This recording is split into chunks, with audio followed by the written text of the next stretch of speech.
More new products, and also equality, in the industry. So we'll see how it goes. And what are your thoughts, Malachi? Yeah, this just makes me think of Reese's daughter, Julia, a lot. Because she was the one who I mainly spent time with there, who was a Filipino. And she is just rocking it. She's done so much in the technology space already. And she's, what, 22? 23. She's so young, and she's already working so hard and getting so much done. And there's a lot of women in the Philippines who have a similar story to hers. And she's trying to balance going to law school. Like she's doing a lot. She's a pretty impressive human. But I think there's a lot of people like that, and that's something I admire a lot. Julia's not trying to do anything. She is doing things. Kristen, for those that join into our Beachside Tech Talk, not everyone knows about your show, Mom Bear Show. Can you just tell the folks here what it is that you do once a week? And I'd love to have you share that before we go to a commercial break. Well, Mama Bear's radio is almost 4 years old. And I initially started it in kind of the heyday of the COVID land, having 3 kids in school and being sort of in the hub of distance learning, quote unquote, whatever you want to call it. And there just was a lot that I discovered I had to say about things. And having worked at the radio station years ago, I knew people here, whatever, I had the opportunity to start the show. So that was really cool. It has really evolved over the 4 years, obviously, as current events and the kind of the zeitgeist of everything has changed. What I'm really focusing on now, and kind of this iteration of my show, is lifting up and supporting parents and families and raising kids. I really want to be a resource for education, alternative approaches to education. How do we raise leaders? How do we raise up this next generation? As I say, I'll save the darn country by myself if I have to. But, this is for our posterity and for the next generation. And I'm interested and completely devoted to raising up the next gen that have, as I say, the internal tool belt to be able to take us forward as a country and as a people and whatever. And, have a value set, understand liberty and freedom, understand history, be emotionally stable, and all that umbrella, just to raise them up, to be able to just forward us, forge ahead. So in the spirit of all that, I look at different schools, different independent schools, teen mental health, childhood disease, kind of a whole mix of how do we raise the whole people up in the next generation. And could you, before we go to the break, could you also talk about the importance of radio? You have people come up to you and say, are you on the radio? And you've had people share like just the comfort of being able to tune in regularly, whether it's your show or the drive time show that happens on the weekdays. But you have a keen insight into radio. Can you just share with us for a moment a bit about that before we go to the commercial break? I know there's still a vast listening audience, and I'm rather a people person. I get about. I know a lot of people. I've grown up in the area, obviously, but I'm always out and about. So I do hear all the time from many people that, yay, they know me. Okay. I don't really care. But the point is that I know that they're tuned in and they're interested, and there's still a very compelling reason for people to tune into broadcast radio. I think they appreciate the medium. I think it helps people feel connected in a real-time way. It's like you can listen to a podcast from 5 weeks ago. It's old news. Right. Live radio, I think, gives people feels like you have a friend in the room with you. I think that's the overall feeling with that. A friend in the room. I love that. Yeah. Well, we can now listen to our friends that are our sponsors because we're grateful for them. And we'll be back again in just a moment here at Beachside Tech Talk, 1340 AM.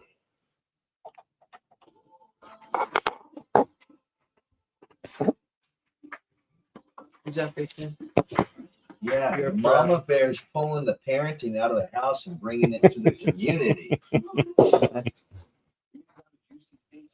Well, thanks for joining us. Of course. It's great. Are you daily with your show? No, Mondays. yeah, Oh, weekdays. once a week. Oh, okay. Okay. It was Wednesdays forever. Wednesdays 2 to 4. Monday sounds like it'd be good because it's like starting the week off.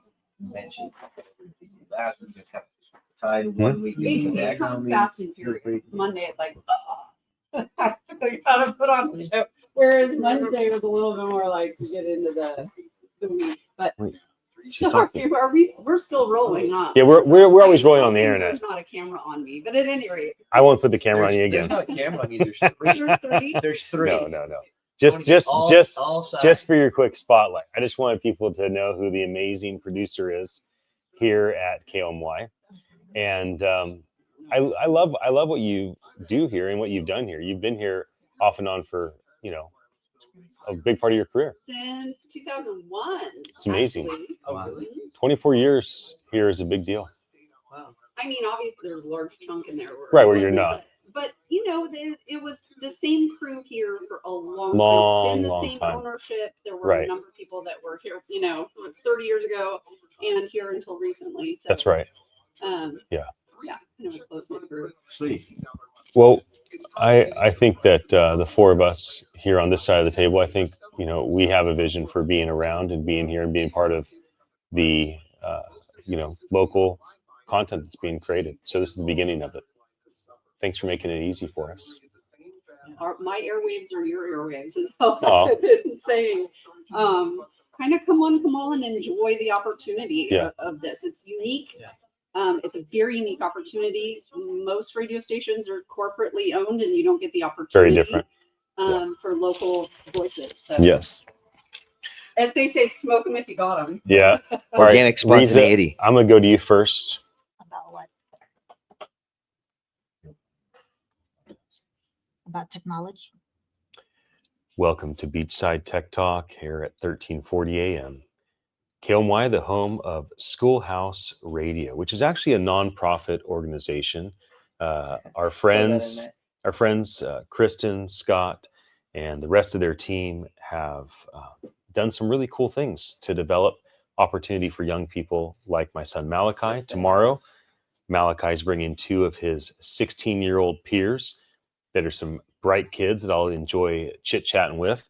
And that's part of what Schoolhouse Radio exists for, is to give young people an opportunity, both here at the station, which is a well-known location, been here almost 100 years, and also within the schools. And so if there's any local schools out there paying attention, or even schools around outside of this general area, still there's a great opportunity for collaboration. Honey, we have, Honey being Riza, next to me, Honey, we have 3 boys in 3 different schools right now. And when you think about the way that our children are currently using AI technology, they're using it for all sorts of things at home, on the road, on the move, at school. All the schools have different kind of rules, regulations, ideas around things. I'd love for you just to share your impression as a mom. How is AI playing into our current ecosystem at home and with the kids? Well, as I always see these 3 boys using AI tools like ChatGPT, Midjourney, and even the app Procreate, it really helps a lot for them to learn more and improve more in their skills. Like, for example, Nathan and Kenton, they're using Procreate, and we're also teaching them. They're also into ChatGPT. So if there is something that they are curious about, that we cannot actually answer directly, they go to ChatGPT and ask. And that's the reason why we got an account for the 3 of them and including me, share account of ChatGPT so that they can actually use that in case that they have questions. And also with Malachi, with his ebook journey before, so he used a lot ChatGPT and of course Midjourney. So it's very inspiring because as we all know, AI technology is not only for those tech people, it's also for family. And through technology and AI, how the way we train them, it creates a bond, connection as well as a family. On the topic of ChatGPT, we just read yesterday. I didn't get a chance to share it because radio 1 hour goes by screaming fast. Sam Altman's group, which is OpenAI behind ChatGPT, just launched their first WorldCoin location in America at Union Square, where our team, our family, which is our team, spends a lot of time, especially recently. Yeah. I was talking with one of the four founders of Netflix. He came over for a barbecue. And so Andy and I are sitting down. I'm not sure if calling him one of the four founders, but he was one of the four guys that started it. He was with Reed and the rest of the team.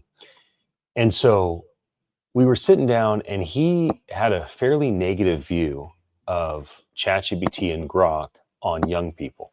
So Malik, I want to go to you for a moment. What he felt As in is their effect on young people? as in it's making young people lazy, therefore it's making them Yeah. not think critically. Mhm. And so my response was, well, I think it's just freeing up my kids to focus on the things that matter most. And I'm like calculators for your generation. And he's like, yeah, calculators made us all stupid. None of us knew how to do math anymore. And I'm like, well, was that math important to know? And if it really was important, then you can just be diligent and learn math. So if there's something important to learn, you can be diligent about it. Otherwise, why not use an automation tool to help? So we kind of went back and forth, and I found an Oh, I article feel that so special that supported. you used my example, the calculators. Yes. So why don't you share, son? What is your impression for Nathan, who's 8, Mhm. and for Kenton, who's 12? They're going into 3rd and 7th grade. So rather than talk about you and your peers, you guys will have a chance to share about your age group later. But Yeah. as an older brother, when you see your 2 younger brothers constantly using these automation tools at home, in the car, on the road, when we're at Papa and Gigi's house, when we're at an event, and especially with school, do you see it as a beneficial thing 100%? Do you think it's kind of a 50-50? There's a gain, there's a loss. Tell us a bit about your Well, perspective thing on is, your young nothing is brothers. 100%. They're never.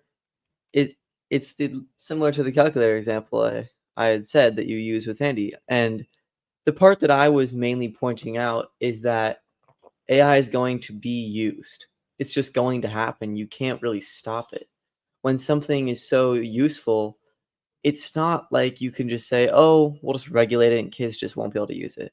That's just not going to happen. But look at the way calculators have gone now. Now it's to the point where you use them in class when you should, generally, and you don't use them when you need to actually learn what you're doing. And I think it's a pretty good system. When I use calculators, it's usually for the right things it should be used for. And I think that one of the important things to talk about is that children have a curiosity in them. They want to learn about things. They're curious about, well, why is pavement on the road? Why is it gray? I don't know. That's just a random thought I have. And then you can go on ChatGPT now and you can ask it, why is the road gray? And then now it gives you an entire thing. And instead of having to go on the internet and search it, and that usually takes much more time, now you can do it quickly and efficiently with an AI. And I think it's more of just a simplicity tool. It can make things a lot easier for kids with their curiosity. And then also touching on the part of like cheating, I think, because at Nathan's age, being 8 and now he's going into 3rd grade, they don't even really know how ChatGPT can help them most times. They don't even know how to cheat at that age. Sure, that's what I'm saying. But when Kenton's going into 7th grade, now we're getting to the time where he has to write some pretty decently sized essays, and he's getting to the point where this is looking pretty useful. And I think that something like that is why schools should try and take on the challenge of AI now before they let it get ahead of them. they should try and make sure that they make their own system, whatever that is, so that they can have it like what calculators have become, so that it doesn't just become rogue and kids just use it whenever they want and don't use it when they don't. That's what I think will happen. That's good insight. Dan or Kristen, any thoughts on the things that Riza and Malachi have shared? So many thoughts. In fact, I Give did it want to to bring us. this up today because there was a MIT study that came out a couple of days ago that was floated around the news. It's a couple hundred pages, so I didn't read the whole thing, but I did read the abstract and some of the summaries and stuff. And what they were able to show was some, as they called, cognitive debt from using large language models. Specifically, they used ChatGPT in their study of about 54 people. They had several groups for essay writing specifically, entirely dependent upon ChatGPT to write the essays. Some wrote on their own cognition. They switched techniques after a while, whatever. It was an extended study over about 4 months. Yeah, it was a 4-month study. Yeah, and they just found, there was some deficit at the end for relying entirely on the creativity, to write your essay, whatever. Very interesting study. And I think that, not to go on forever, but what I would watch for is the technology to take the place of what makes us amazing God's creatures, right? The way that we were designed. And it does worry me in the same way, maybe, that you become dependent upon drugs to get through your day, or whatever you're slowly doing to yourself that limits you to live as full and as creatively as possible. I don't like to see evidence that some of this stuff, while incredibly useful tools on so many levels, it's like, well, there is a pause to wonder if it's actually affecting us physiologically, or on some other spiritual levels, that you just need to have a pause and kind of soberly consider that in your usage. And so that's my angle, is like, I think we're on a path that God wants us to be on. Otherwise, we wouldn't be on this path. But in the meantime, it behooves us to really protect and preserve everything about ourselves that God created, us to be. So. Yeah, that actually was the article I found to support Andy's premise, because whenever I have a disagreement with somebody, I try to figure out if they're right, not if I'm right. I already believe what I believe. I'm trying to see if what they believe has validity. Dan, any final thoughts on this topic of AI in school before we go to the commercial break? Sure. The thing, as I'm listening here, the thing that just popped into my mind was I totally relate with where everyone's going with how the AI helps so much in regards to like a calculator, and you don't use the math as much anymore. I think that it's going to help us a lot, but what we need to integrate into our learning with it is our processing. So we got to remember that we still need to learn a process instead of letting something do it for us. We need to, at minimum, understand how it's working or why it's working. You don't need to understand all of the maths or the semantics of the situation, but understanding the process of whatever it is you're having the AI figure out is going to help us learn with it.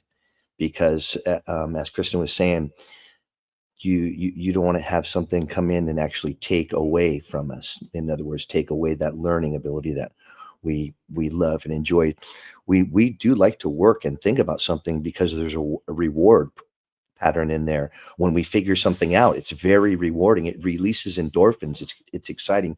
So that's what I'm saying. Hopefully we can use this and understand what it's doing so we can still have that reward factor kicked in. Amen. We'll be back again in just a moment.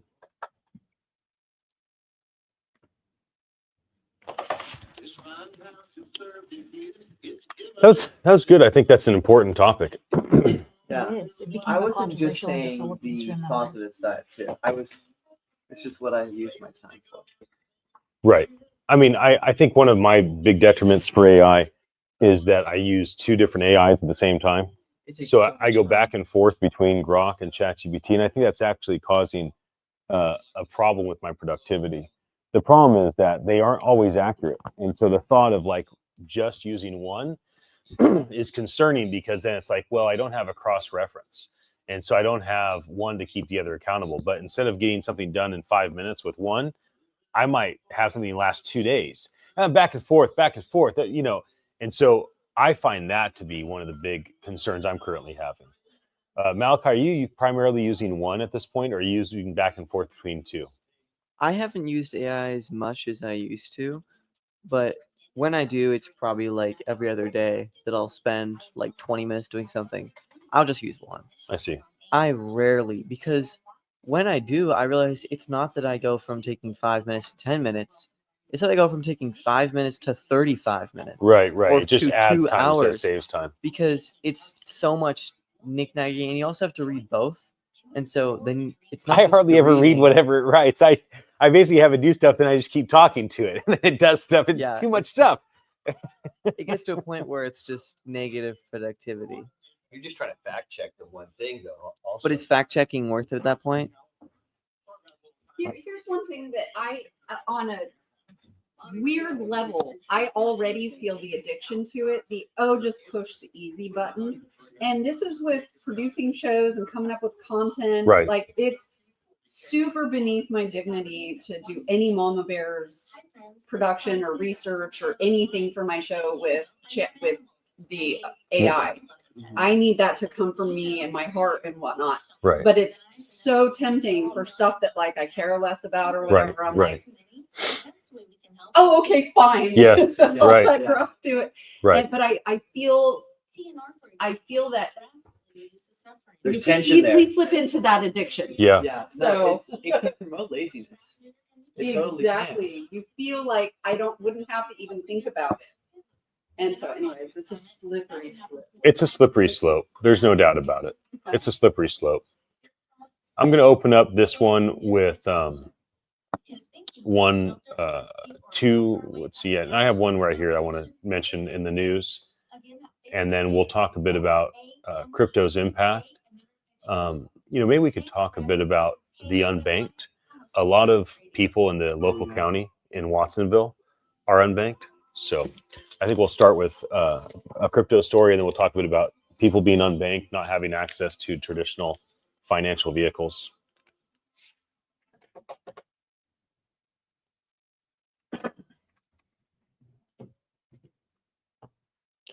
Welcome to Beachside Tech Talk. My name is Ian Utilli. I'm here with my wife, Riza, our producer, Kristen, my son, Malachi, and brother, Dan. I would like to open up our moment together and share a news update that I think is kind of intriguing. Right now, everybody's wondering what's happening with San Francisco Bay. Is San Francisco still Everybody's wondering. everybody locally, right?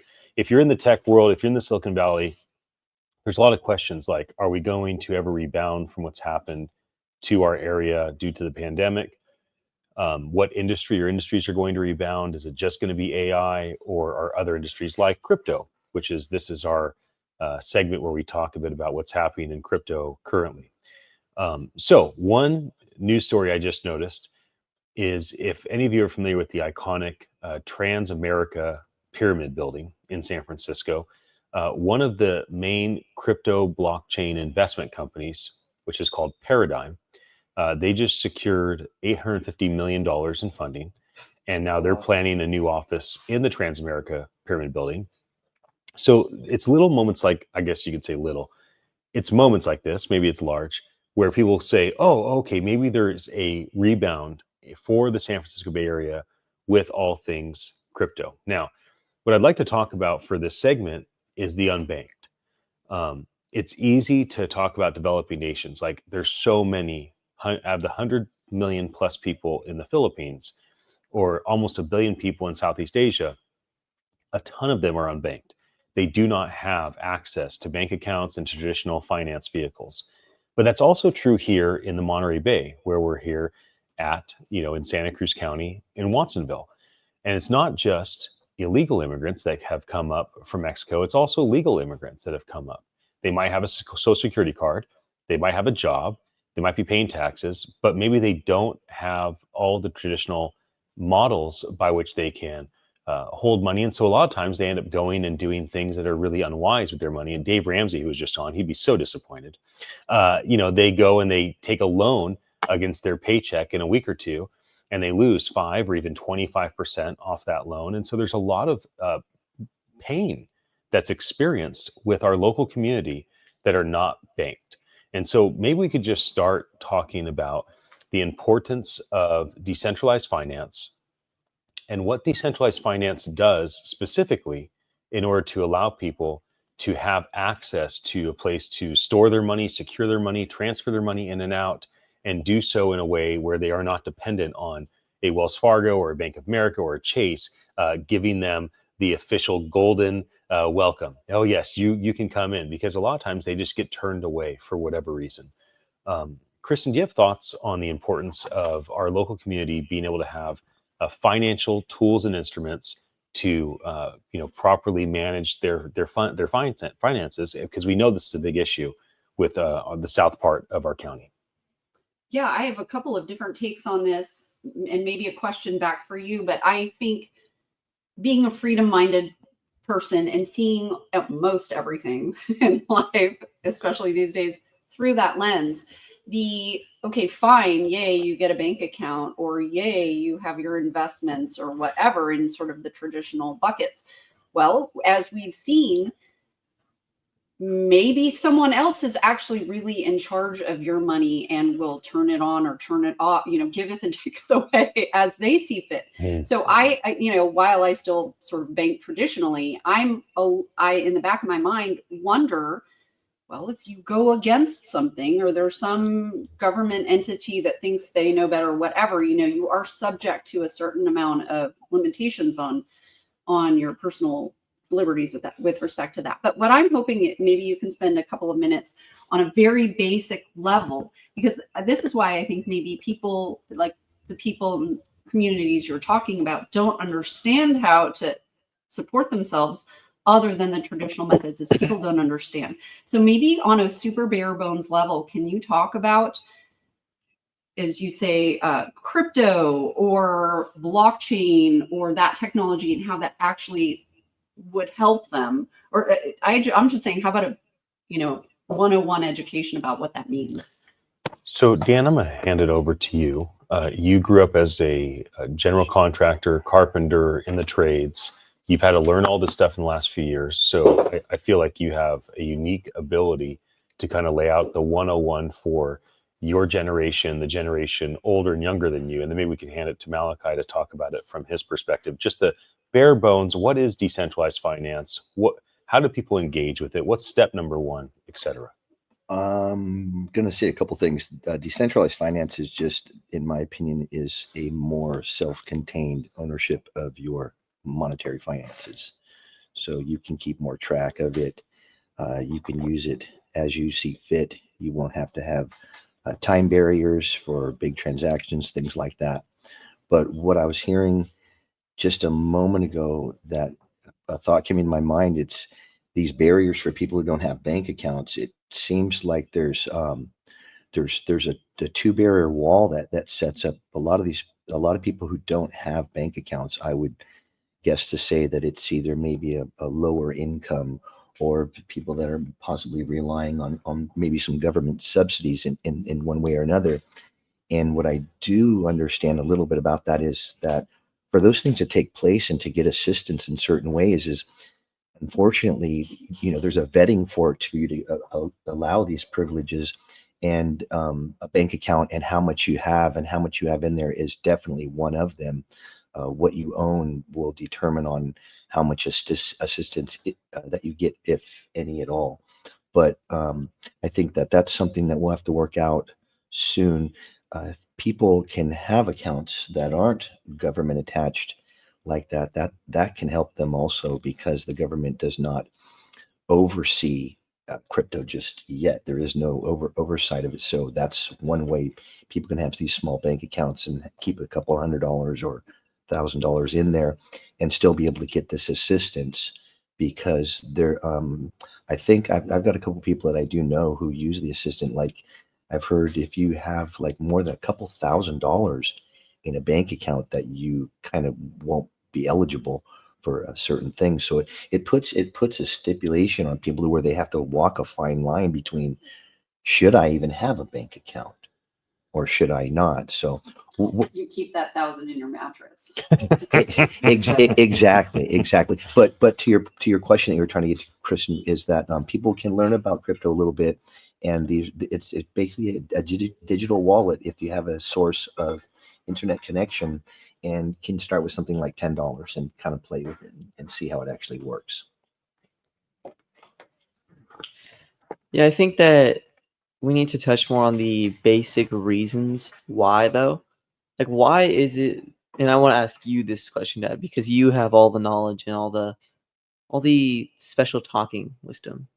I can't talk as good as you, but I want you to talk more about, like, why is it that someone should actually, in basic points, why should they think about using crypto or blockchain or this overall umbrella compared to just going with whatever everybody else has done for forever, using banks? Yeah.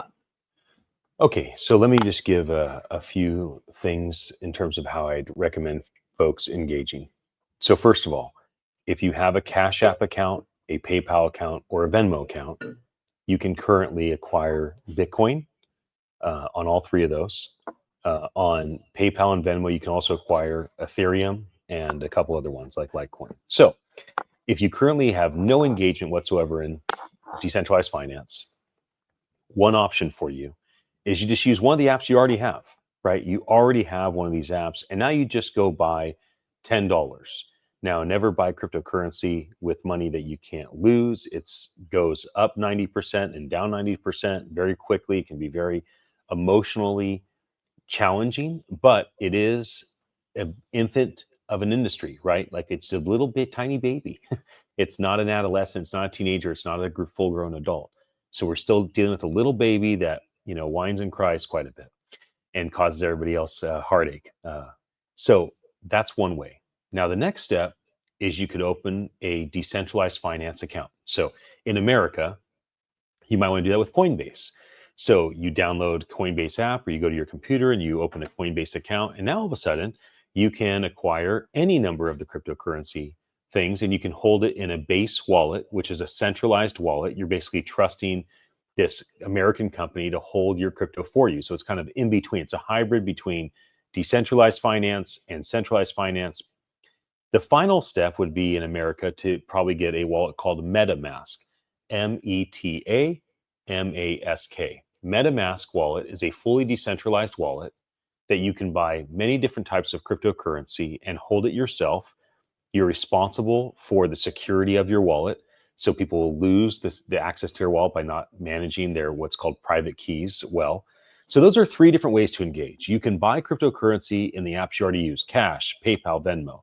You can buy cryptocurrency as a hybrid and own your own finance in that regard, which is something like Coinbase and a base wallet. Or you can be fully decentralized, be in total control of all your finance money in that regard. And you can also just have USD, American dollars, in your wallet, but it's a cryptographic version of it. Like with Base, it's USDC. With MetaMask, it's USDT. So that's a lot of tech language, but it's still basically 201 and gives you folks out there that are listening on the radio or listening to us online some idea of what's step 1, 2, or 3 where people could probably engage.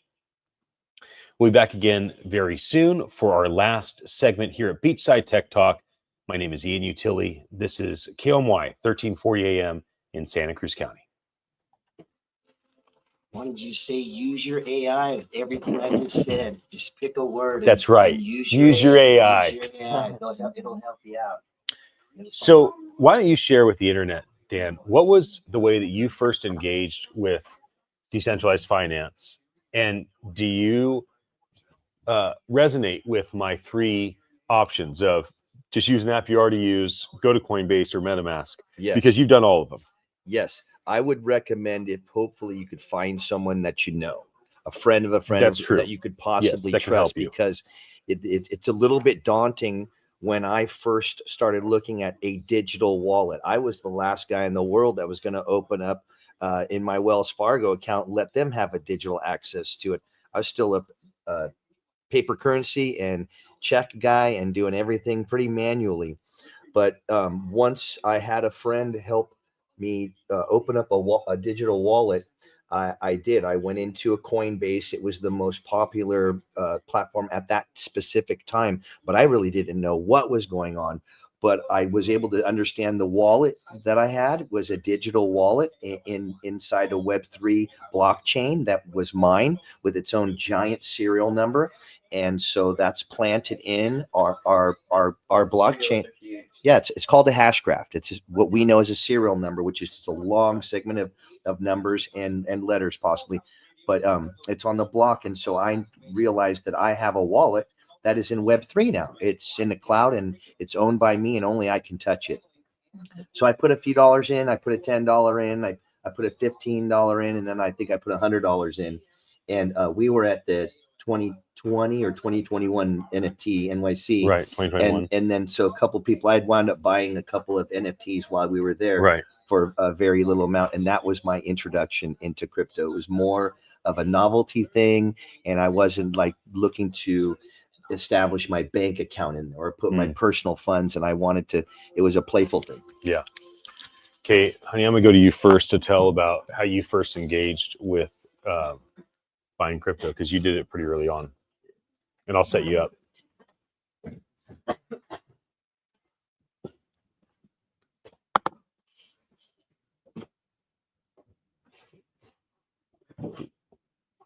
Welcome to Beachside Tech Talk. My name is Ian Utilli. I'm here with my son, Malachi, my brother, Dan, Kristen, our producer, and my wife, Riza.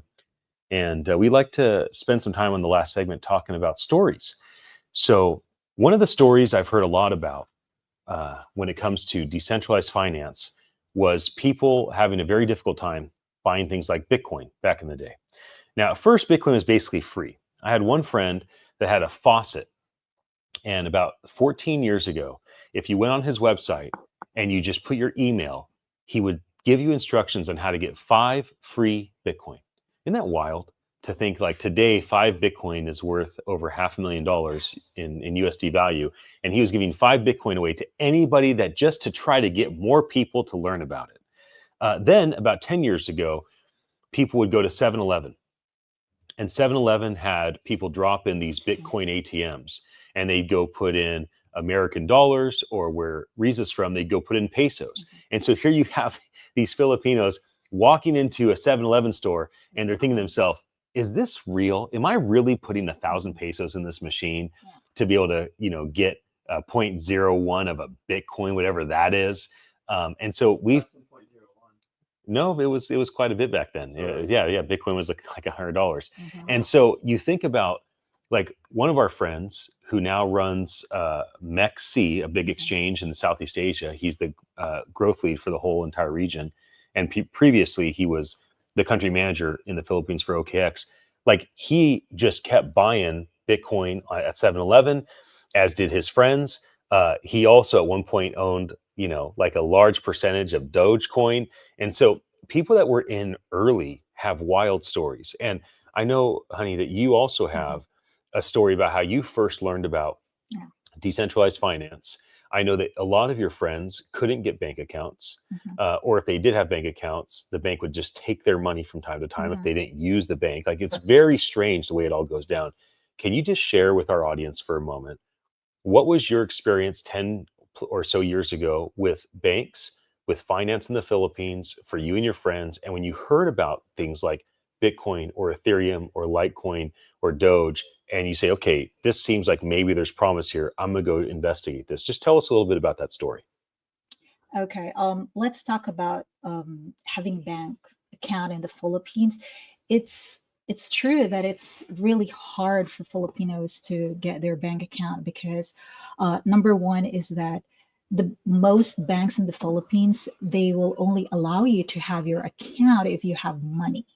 So they would ask you like more than 10,000 peso. I don't know how much is that in dollar. It's Couple $100. yeah. Yeah, like $200. Yeah, something like that.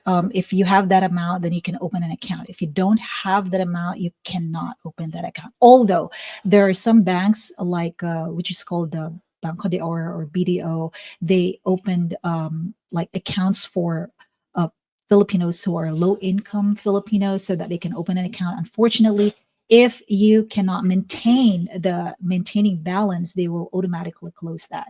It's crazy. So there came this what we call the GCash, which is also a bank, which is a digital wallet for Filipinos, and all they have to do is to put money, and they just have to put money using their coins going to small stores, which is what we call sari-sari stores. So they just have to walk to 7-Eleven or convenience stores, and they just have to put money in that in their account of GCash using their cell phones. So they have the app on their phone, and that is the reason why most Filipinos are unbanked, because there is already GCash. And when it comes to my experience about the crypto, I started actually buying Bitcoin way back 2016. So way back 2016, I was, I bought Bitcoin, through 7-Eleven as well, because I was just curious about that. And during that time, they said you can pay your bills using Bitcoin. So I tried putting money there, and I started from 1,000 peso, and then I was like, and they're telling that your money will you increase if you put more money. So I put money from 1,000 peso to 10,000 to 20,000. And that's my experience. And when it comes to people in creating their digital wallet, like the MetaMask or other digital wallet, it depends on the age. Because when I talk to people in the Philippines of different ages, old people will just go with the traditional banking. So they would rather do that rather than this Bitcoin thing or crypto.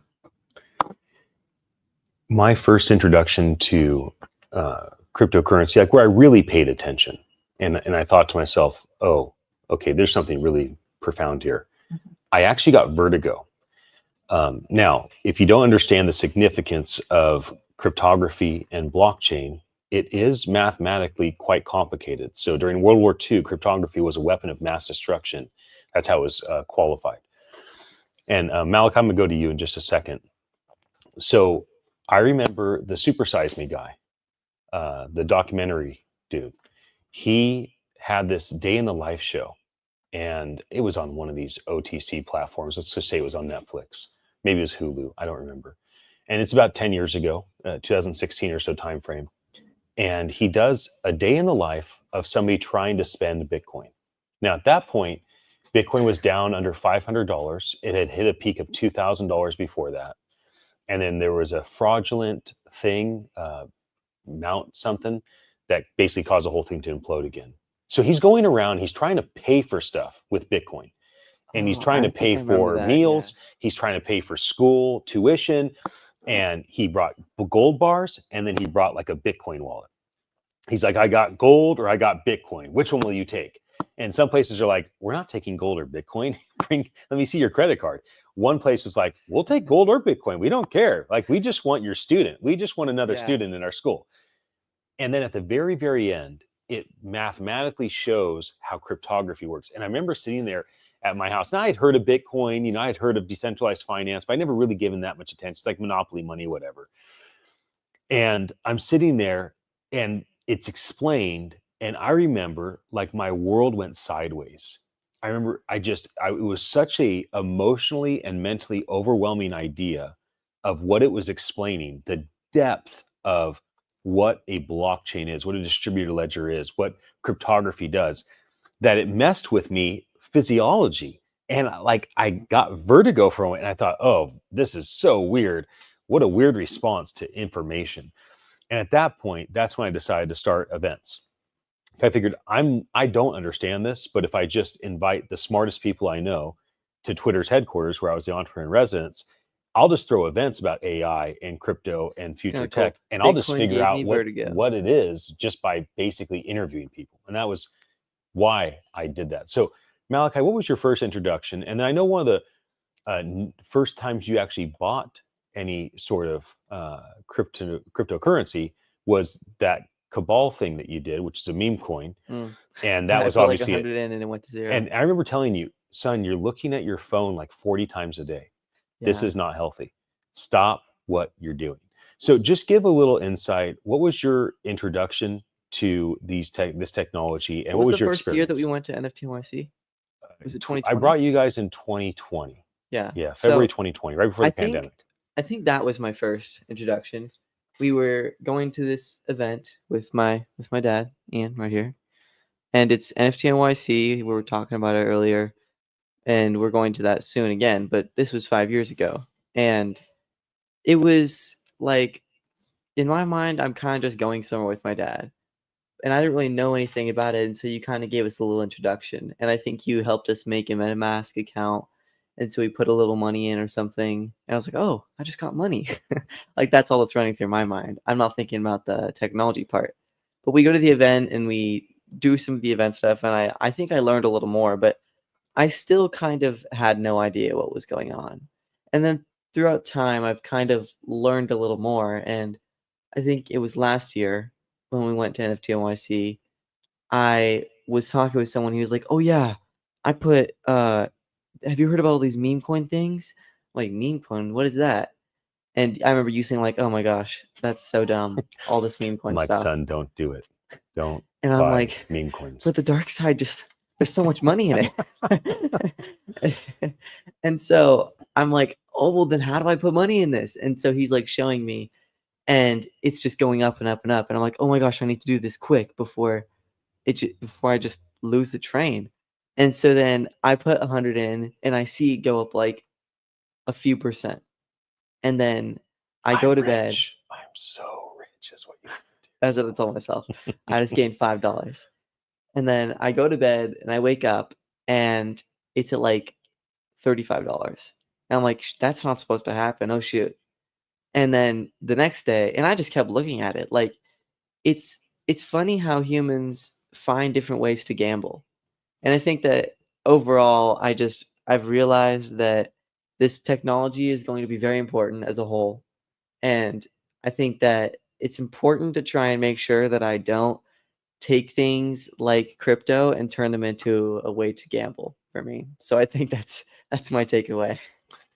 Well, I want to thank the four of you for joining me today, as well as our audience here at 1340 AM KOMY, and anyone that's watching online. Looks like we have 56 people watching us right now across Facebook and LinkedIn, YouTube, and X. Thanks for being with us and for your attention. We appreciate it. It's so nice to have these conversations and share them with the world. Tomorrow we'll be back again for Beachside Tech Talk at 11 a.m. Pacific time, as we are every weekday. And looking forward to that. We'll have Malachi and a couple of his buddies that are his age. That'll be nice. Until we're back on the air, may each of you listening be at peace. Awesome. All right, Internet. Thanks for joining us. Thank you, Kristen. All righty. Kristen, thanks for being with us. Thank you. Honey, any final words for the Internet? No. If you had final words, what might they be? Oh, Nathan, come over here. Nathan has something to say. How about you, Kenton? Hi. Oh, what a powerful hello. Kenny, We have that bad boy. come on over. Thank you. I have some few words after. Okay. Dad, can I talk back to us? Huh? Can I No, do comments? not right now. Comments. Well, if you could, you should rate my shirt. Aw. It's a nice shirt. It's a Yeah. nice new It's a Attention nice, Live nice, beautiful Glory one. Bomb. Yeah, it's cool. If I had to rate you, I'd give you a strong 10 out of 10. Okay. You'll sell it for $30 or a couple of Bitcoin. Thanks for being here with us. Yeah, of Thank course. you. It was fun. Okay, we'll see you tomorrow. Well, yeah, tomorrow and it's And Wednesday tomorrow. we're gonna skip the mid commercial. 45. What did we say? We're gonna play the commercials at the At the end. 45 At the end. Exactly. Yeah, or we can even take both commercials, the 15 and the 45, and stack them at the end. Can we take both? Because That way, there's extra time. Tomorrow's be mindful of to So- of getting out of there. So if we start at 11:06, we do a commercial break at 29, and we take the other two commercial breaks and we start that at 54. Yeah. Then that gives him more time. Yeah, perfect. Okay, good. We'll do that. Okay. Okay, great. And Okay. probably it's like if you guys are mostly staged over here, if he can get in there, then we're good. But Yeah. Well, I can and you're just gonna get turn up. the internet off then, or your feed stream. Yeah. And okay. Yeah. When the commercials go. Exactly. Okay. So we'll end at 54. Perfect. Okay. Okay. Good. All right. See you tomorrow. Good job, two guys. cameras. Yeah. Maybe so. Go ahead, honey. Whoa. Last This is word. backwards. Um, all I can say is It's that back at you. about AI, AI is not replacing us. Oh. AI is See, supporting he had that us camera on and the thing, amplifying you know, our yeah. ideas. Oh. I agree. That looked cool. Friends. And also NFT isn't just for techie people. NFT is also for families. Yeah, you're gonna have a great talk about that at NYC on the main stage this week, and looking forward to that. They can't see you soon. Okay, Malachi, any final words from you? Thank you for tuning in. We appreciate your attention. I think that's what I said yesterday. Do you But want to maybe this sing? time, I sing really that. meant. Thank you for tuning in. We appreciate your attention. That's how we like to do it around here. Okay, Nathan, come over and say whatever you want to say before we get off. Wow, that is heavy. That's heavy. Uncle Danny liked that a lot. Okay, do you have anything to say, Internet? Go ahead. Leave it in the comments. Until then, Thank you. goodbye.